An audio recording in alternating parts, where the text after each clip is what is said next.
Yeah, I'm Terry Ventris, maiden name Douglas. My contact information is terry@carpeomnia.design. And then you're also welcome to contact me via cell phone, and that's available on Facebook. We'll just leave it at that. Okay. Okay? All right. So give us your background as it relates to the Highland Games. Okay, we started throwing 1997, and actually my husband started first. Larry, we went to a Highland Games that was in Midwest City, Oklahoma, and we showed up with the two kids, just set for the day, and he was like, hey, I'm gonna throw. And I said, you're gonna throw what?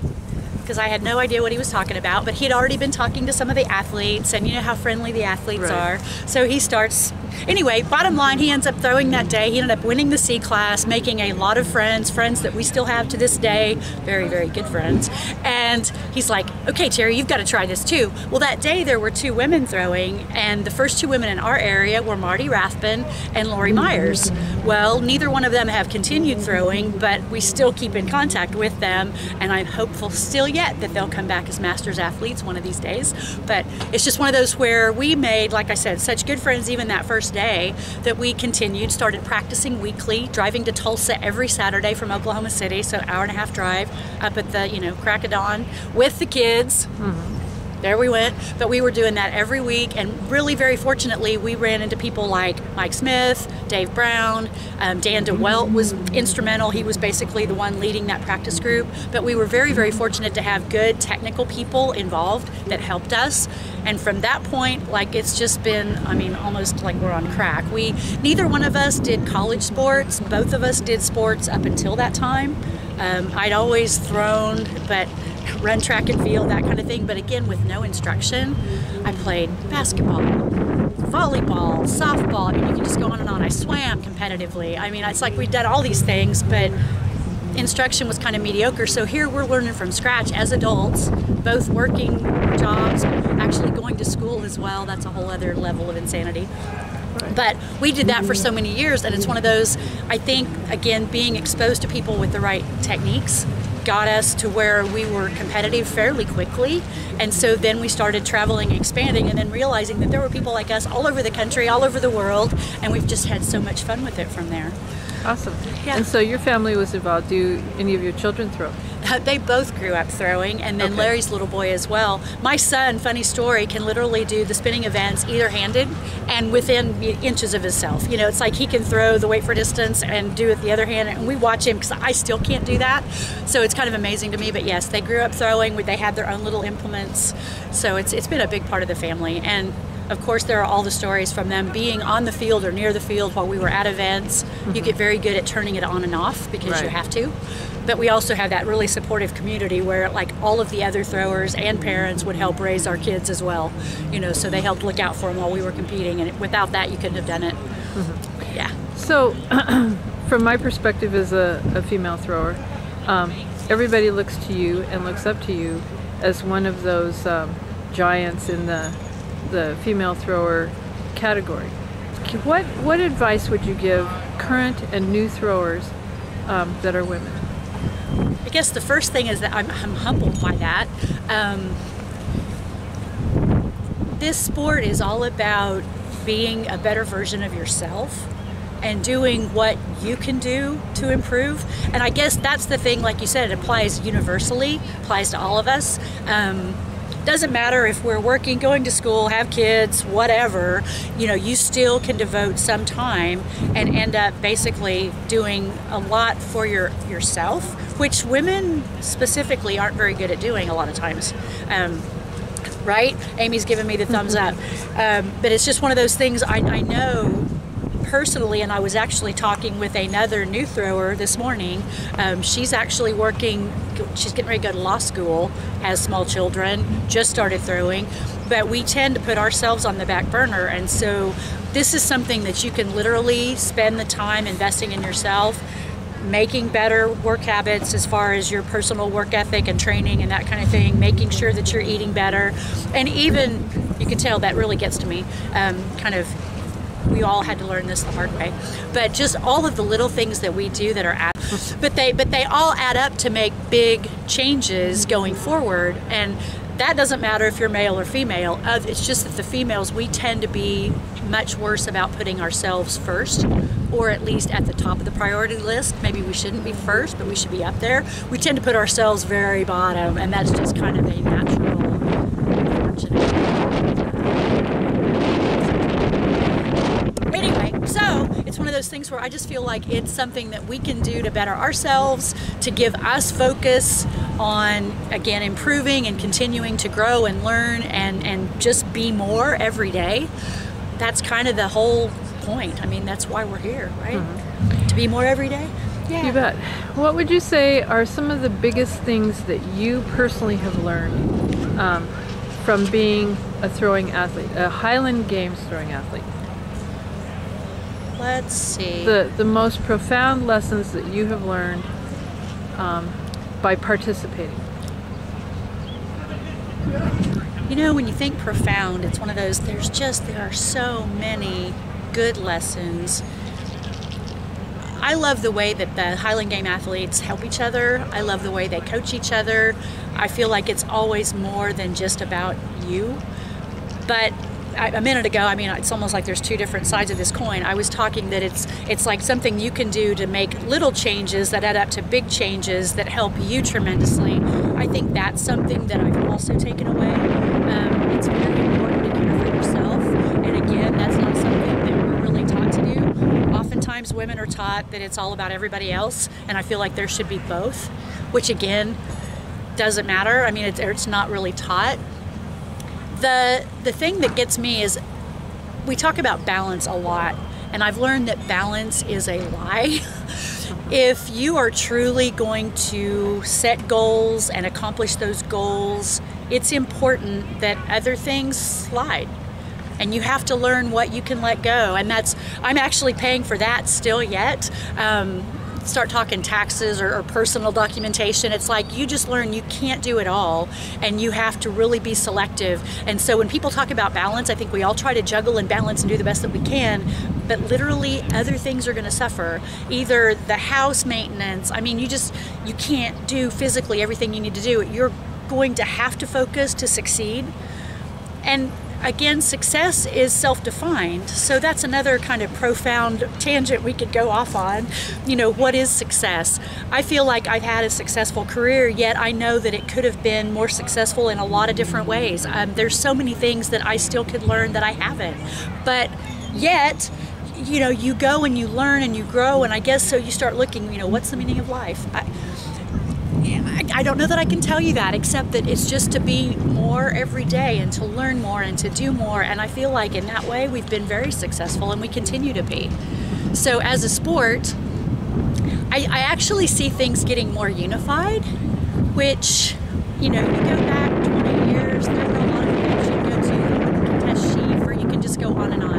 I actually see those things seem to be coming together. We seem to be kind of coming from more common ground on rules and that kind of thing, even though there's all of these different organizations, and that's a good thing. We have a lot more people traveling, and that's also a very good thing. Learn so much from travel. Again, we've got friends now all over the world. We're communicating better. So I think there's a lot of goods and a lot of positives that are coming from it. We all benefit from that. I think the sport still has room to grow. I love, though, like when we were at Estes a year ago back, almost 2 now, the number of women on the field that morning just fed my soul. You know, like I said, when I started throwing, there literally were 2 women throwing, and I watched them all day long, and I learned so much from them through the years, but now it just continues to grow. And again, it's not just in the women, but that's been a very, very obvious component of growth. Okay, so tell us who your mentors were. Okay, so like I said, I kind of had a group in Tulsa that would have had to have been our first group. Dan DeWelt was huge because we met him the first games there in Midwest City, and he said, hey, we're going to practice games every Saturday, come out, learn the events, come work with us. But he was really good about getting the locals involved, and I mentioned Mike Smith and Dave Brown, both throwers that were going pro at that time or had gone pro, and so we got a lot of information and help from them. Again, Marty Rathbun, Lori Myers, they both were females throwers. Marty actually lived in Tulsa's area, so I was able to work with her, and we kind of have still yet something that we will say as we're practicing or we're working with other people, we do one more for Marty, because we would always end our practice sessions with caber, and we would do caber until we literally couldn't stand up, and then we'd go do one more. It was just the way both of us were, and so it was great. It was just, yeah, we are so much alike, it's almost scary. We started talking, we both swam, we both played, you know, like oboe. It's just, you go, this is weird but fun. Both engineers. It's just, I think we kind of are finding our people, if you will. And again, that's all inclusive, because we've all got the same, the genetics, the same OCD, the same, you know, addiction tendencies. Right. Might as well be addicted to something healthy. That's you know, right. something good for you.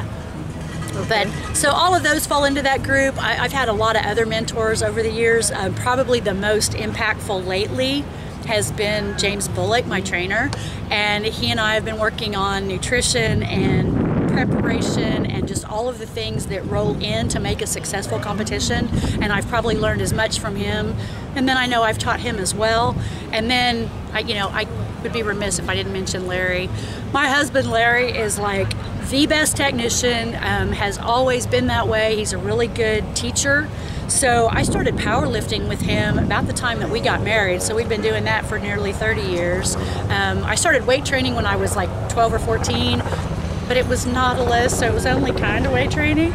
But again, to kind of my earlier point of all the different sports I played, we didn't do any weight training. We didn't have any of that kind of leadership or mentoring. None of those skills were imparted. So I've picked all of that up as an adult. But again, like I said, Larry has been there. He's super good with all of the technique, both throwing and lifting. My workout partner, you know, it's like a lot of people I know struggle trying to find that constancy. Well, I've got it. That's him. Right, in more ways than one, right. Yeah. Okay, so you've kind of touched on this a little bit, and I want you to go into that now. Give us some background on your professional career and how it ties into the games and how it has changed and has now become an even bigger part. Okay, so I got my degree in engineering, chemical engineering, went to work as a computer engineer. Chemical engineering and petroleum was in a down, I don't know how much you follow it, but it's basically this big roller coaster, right? So it was in a down year when I graduated, and I started with a computer company. We did a lot of manufacturing off-site, and what that meant was a little out of the country. So I did a lot of product transfers, process optimizations, that kind of thing. You think when you go to work, you're always going to have a ton of resources, but what I found in the area I was in, we basically had to figure out how to do more with less. And so I got really, really, really good at process optimization and design experimentation, you know, pretty much anything we needed to do to be more efficient. I learned to do with like a fraction of what you would normally require, just because we couldn't do it any other way. If I couldn't do it with less, it wasn't going to happen. So did that for almost 20 years, have done a lot of other things since then, but again, kind of along that vein. And I don't know, being a female engineer is interesting, and we could go into that some other time. But what I will say is, through this journey and all of that I've learned, like with James Bullock and with my husband and through my kids, we didn't talk about that, but they also have been great teachers through watching their health and as they developed. All of these things have basically led me on this path or this journey where I've learned how important it is to eliminate inflammation in your body and all of the different causes. A lot of people aren't even familiar with a lot of the chemicals that we eat and that kind of thing. Our commercial food system is broken, and again, we're not going to go into a lot of that, but it's allowed me to take what I know, to take what I've learned, and basically step away from what I was doing. And again, not without the support of my husband and then also James Bullock, but we have started a supplement company because what our goal is to provide supplements to people that are not going to make them sick or inflamed, basically giving them pure ingredients, giving them things that we have tested for things like glyphosate and other chemicals that we know cause issues. I actually was talking with Dan Tennyson just earlier today. He's been going on his own journey. It's like we all learn the hard way whenever that happens, and sometimes it's earlier rather than later. We kind of go through this discovery process and this journey, and we learn which things we can handle and which we can't. And those dangers are relying in foods that contain a lot of chemicals that are being processed that way, and it's an over time, like an accumulation effect that really drives you to have all kinds of problems. And again, it's going to happen, and it's just a matter of when. So long story short, we're trying to deliver really clean supplements to the Highland Games and Strength community to allow them to train and perform at their very best, and to know that they're getting a good quality product and they don't have to be worrying about hidden ingredients and chemicals. Okay, so one thing I'll do in the post that includes this video is I'll put a link to your website. Okay. Where they can learn more about that. No, that'll be really helpful. Yeah. Okay, so we talked about the people that have mentored you. Tell me a little bit about some of the mentoring that you are involved in, both from a professional, from an engineer, and also from an athlete's point of view. It's interesting. We literally started doing that just from day one, and I think it's because that's the way we were treated. And so we have had so many athletes come through, our facility. We call it the Black Hole. I've always had mentors at work, and that's actually one of the things that I first learned about working as a female engineer. The work itself wasn't always super rewarding, because oftentimes in my first positions, what would happen is we would have a product and it basically would be shipped offshore, and we would go to a new product and we would never even see any kind of closure. It's like you're giving birth to all these children and you never get to see where they even end up. And it's just kind of one of those, it's very unfulfilling. So I noticed that I was getting my self-fulfillment from taking on mentors and mentees. And so it's when I would look for students, I would bring in interns, and we've kind of just done that like in all facets of our life. So I continue to tutor students. We bring in, we had a new athlete just last weekend, but the probably biggest lines of athletes would have to have been the Irvin brothers. And so we started teaching Jonathan back in, I think it was 2003, and we had just moved south to Goldsby, and he had contacted us. He was wanting to learn to throw.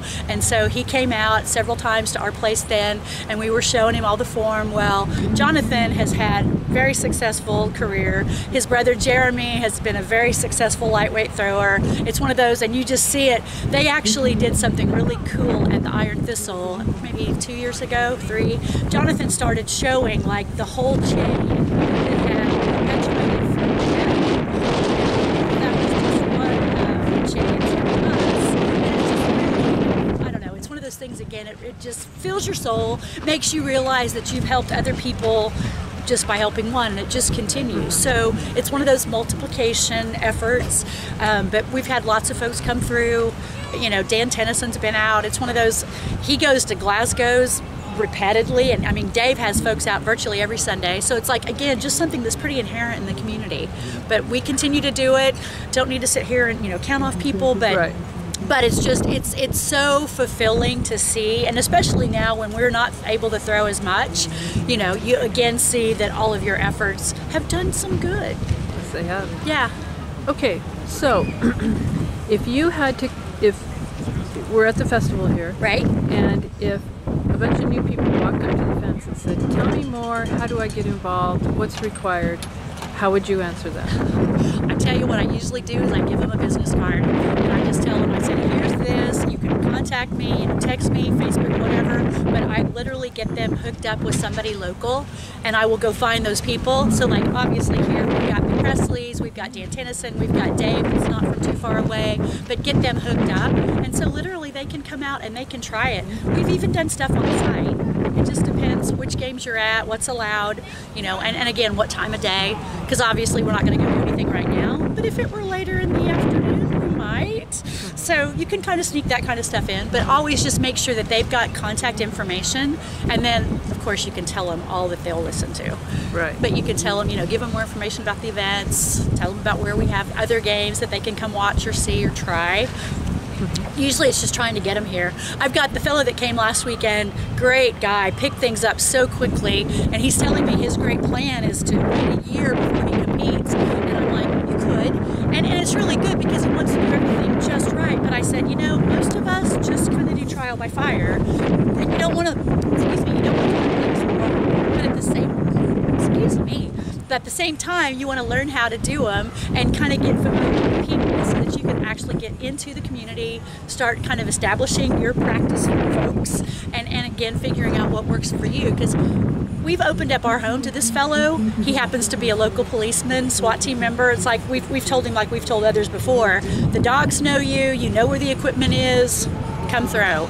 If you want our help, let us know. If not, you might let us know you're heading out there, but other than that, you know, we're cool. So it's like we just try to extend the same courtesies that you would to anybody.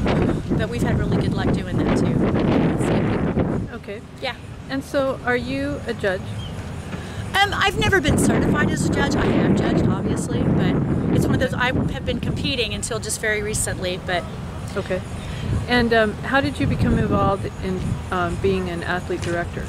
Okay, so McPherson, Kansas, gosh, I have to think back.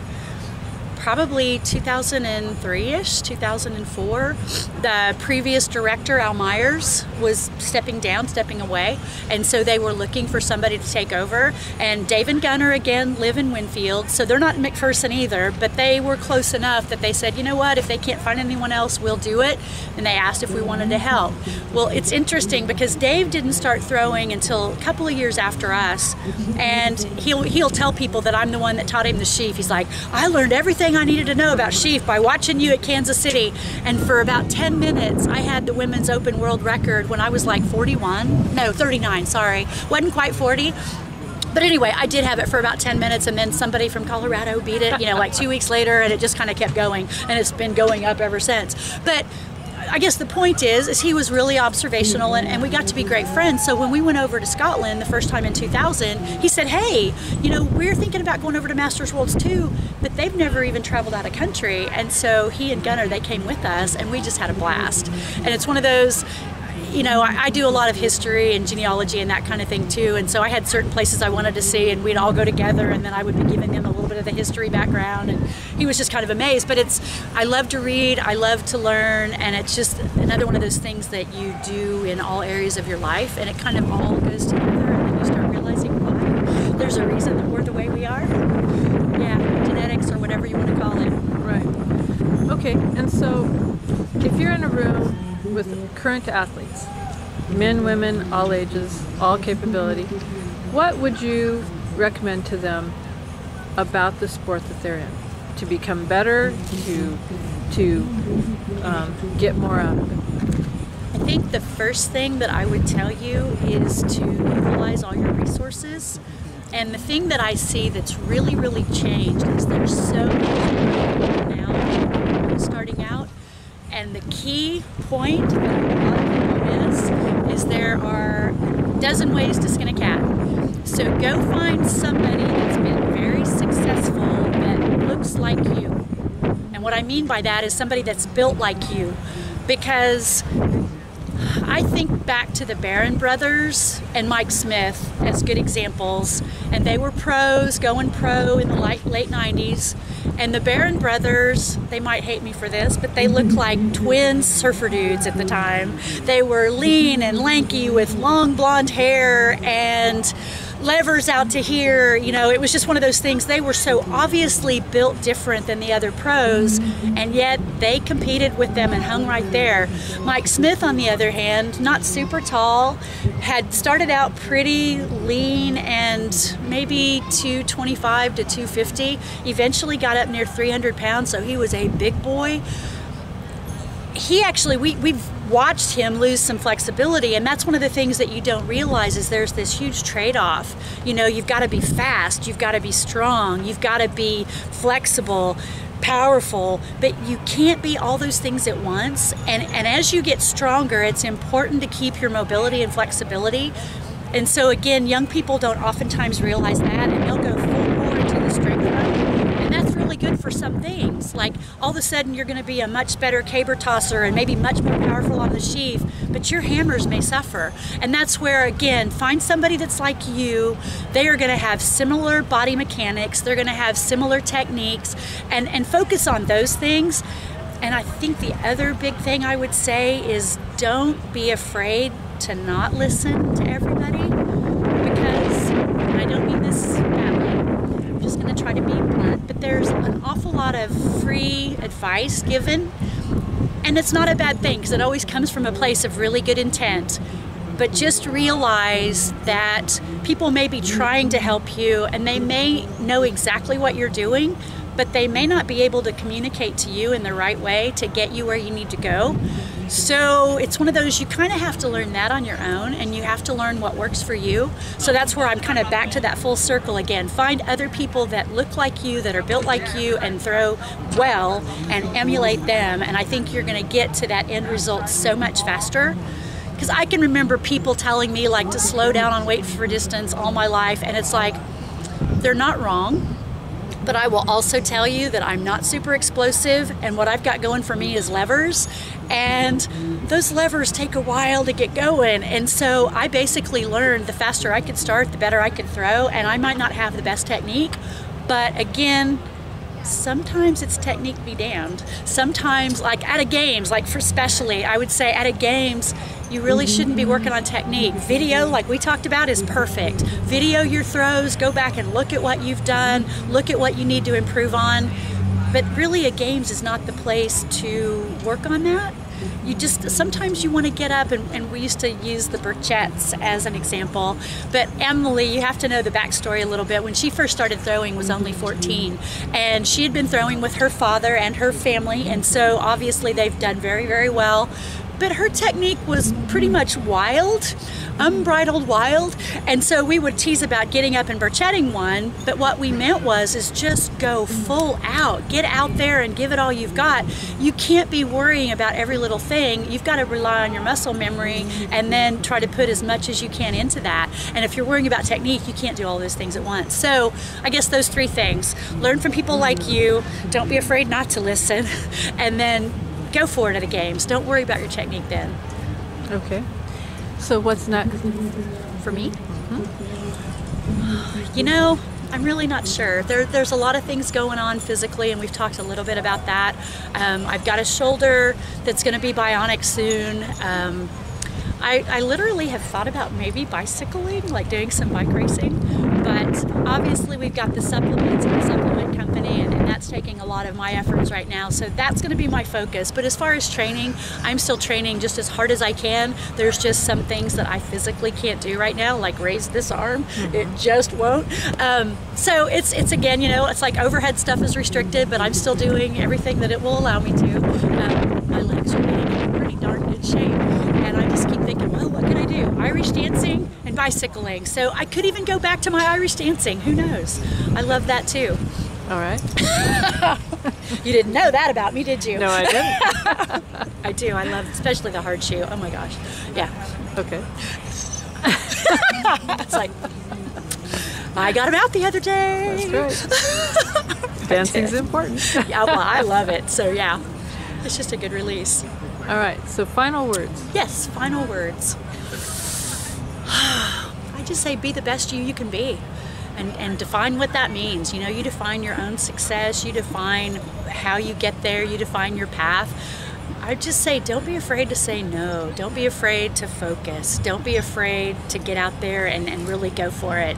Because I know, especially, and this is going to be a little women tangent just very briefly, a lot of women, we're toned down. People can't handle the truth. I'm very fortunate that I have a husband that gets that and embraces it. Not everybody does.